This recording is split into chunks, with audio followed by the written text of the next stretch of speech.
Berawal dari candi, konflik Thailand-Kamboja berkembang hingga melibatkan jet tempur dan senjata api. Candi memang menjadi sumber perselisihan antara kedua negara bertetangga tersebut. Sejak 2008 terjadi pertempuran berulang kali di beberapa candi yang terletak di perbatasan Thailand-Kamboja. Pertempuran terus terjadi setelah itu dan memuncak pada Juli 2025 ini. Epicentrum perang saat ini berada di dekat Candi Ta Muan Tom, candi yang terletak di hutan lebat sepanjang punggung bukit Thailand Kamboja. Seperti apa penjelasan lengkapnya? Simak dalam video berikut.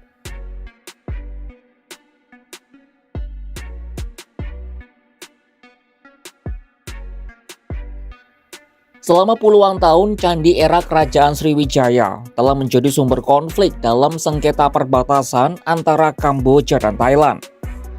Masing-masing negara mengklaim kepemilikan terhadap tempat ibadah berusia berabad-abad di pegunungan yang memisahkan kedua negara. Dua candi yang paling sering menjadi sengketa adalah Candi Previhir dan Candi Ta Muan Tom. Keduanya adalah kuil Hindu era Khmer yang berjarak sekitar 150 km. Perselisihan soal kedua situs suci ini telah memicu semangat nasionalisme di kedua belah pihak. Tapi mengapa dua candi ini diperebutkan? Seberapa penting memang fungsinya? Pertama, kita akan bahas dari Candi Previhir terlebih dahulu. Candi ini dibangun pada abad ke-11 dan terletak di perbatasan antara provinsi Previhir di Kamboja dan Sisaket di Thailand. Awal mula konflik bisa kita tarik mundur pada tahun 1962 saat Mahkamah Internasional atau ICJ memutuskan Candi Previhir berada dalam wilayah kedaulatan Kamboja. Namun Thailand tak terima dan mencela putusan itu yang mereka sebut mengeluarkan putusan berbasis peta kolonial Prancis. Tak ingin kehilangan situs berharganya, Kamboja mengajukan tawaran yang menetapkan candi itu sebagai warisan dunia UNESCO pada tahun 2008 yang memicu kembali permusuhan. Lanjut ke 11 November 2013, Mahkamah Internasional kembali menguatkan putusan 1962 yang menyerahkan Previhir ke Kamboja. Sebagai langkah lanjutan, Thailand harus menarik mundur pasukan dari kawasan tersebut. Namun Thailand keberatan dan mendesak penyelesaian sengketa perbatasan di sekitar Previhir dilakukan melalui mekanisme bilateral. Namun keinginan Bangkok tak menemukan titik temu. Sengketa terus bergulir dan memuncak pada 2025 ini. Media Khmer Times melaporkan Thailand melancarkan serangan udara di reruntuhan Previhir pada Kamis 24 Juli 2025. Pihak Kementerian Kebudayaan Kamboja menyebut candi itu mengalami kerusakan signifikan dan menyalahkan Thailand, menyebutnya sebagai bencana budaya dan tragedi moral. Konflik di sekitar Candi Previhir meluas ke Candi Ta Muan Tom yang berjarak sekitar 153 km ke arah barat. Sebenarnya ada juga candi lain seperti Ta Muan Tok atau Ta Krabe, tapi kita akan fokus dulu ke Ta Muan Tom. Ta Muan Tom adalah bagian dari kompleks Candi Ta Muan, kelompok candi Hindu Khmer abad ke-11 yang terletak di sepanjang perbatasan Thailand-Kamboja. Situs suci yang didedikasikan untuk Dewa Siwa ini terletak di Pegunungan Dangrek. Lokasi candi berada di perbatasan antara provinsi Odar Menki di Kamboja dan Surin di Thailand, menjadikannya titik fokus ketegangan antara kedua negara. Kamboja mengklaim kepemilikan berdasarkan batas-batas historis Kekaisaran Khmer, sedangkan Thailand menegaskan candi itu berada dalam wilayahnya. Kompleks Ta Muan Tom juga mencakup dua candi lain yang lebih kecil, salah satunya adalah Ta Muan Toch. Meskipun dilindungi sampai batas tertentu, sebagian besarnya tinggal reruntuhan. Sebenarnya peranglah yang membuat candi-candi ini menjadi pusat perhatian.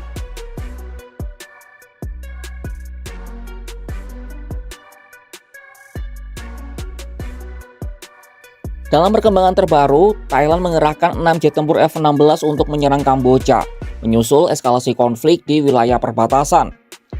Ke-6 jet tempur F-16 ini berangkat dari Pangkalan Udara Ubon Ratchani pada Kamis 24 Juli 2025 untuk menyerang target militer Kamboja. Serangan itu dilakukan setelah bentrokan bersenjata terjadi di 6 titik perbatasan, termasuk penembakan oleh pasukan Kamboja ke arah pangkalan militer Thailand di Provinsi Surin. Imbas saling serang yang terjadi, pemerintah Thailand melaporkan lebih dari 100.000 warga sipil Thailand terpaksa mengungsi dari wilayah perbatasan menyusul bentrokan bersenjata dengan Kamboja. Dilaporkan ada 16 orang yang tewas akibat bentrokan tersebut. Thailand merinci ada 14 orang dan 1 tentara tewas. Meski deru serangan artileri, roket hingga jet tempur masih memanaskan bentrokan antara dua kubu. Namun analis menilai konflik Thailand dan Kamboja tak akan meluas di luar perbatasan. Sebastian Strangio, jurnalis yang pernah tinggal di Kamboja yang juga seorang pengamat, mengatakan kedua negara ini masih dapat menahan diri untuk mencegah eskalasi perang besar-besaran.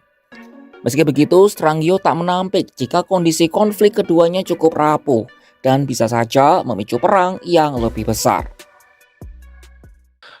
So far, I think Thailand's response has been quite restrained, given the fact that Cambodian rockets have hit civilian targets inside Thailand. I think that the Thai army claims that it is restricting its attacks to military targets only, but if it decided fully to unleash the dogs of war, I think that it could cause a huge amount of damage to Cambodia and potentially to the Cambodian government's political position. But for the moment, they seem to be exercising restraint. But if this, like I said, if this war was to escalate, I think Thailand enjoys escalation dominance, and it would, would almost certainly win, if we can use that phrase, any war. Dari batu jadi bara, dua candi kuno, warisan peradaban, berubah jadi medan sengketa yang membara. Thailand dan Kamboja tak hanya berdebat soal sejarah, tapi saling lempar serangan di langit dan darat. Warisan budaya kini retak di tengah amarah, diplomasi tertinggal di belakang deru jet tempur. Ketika situs suci jadi sasaran dan rakyat sipil terpaksa mengungsi, kita diingatkan yang seringkali dalam konflik bukan hanya tentara, tapi sejarah, kemanusiaan, dan akal sehat itu sendiri. Saksikan kabar lainnya hanya di kanal YouTube Kompas.com.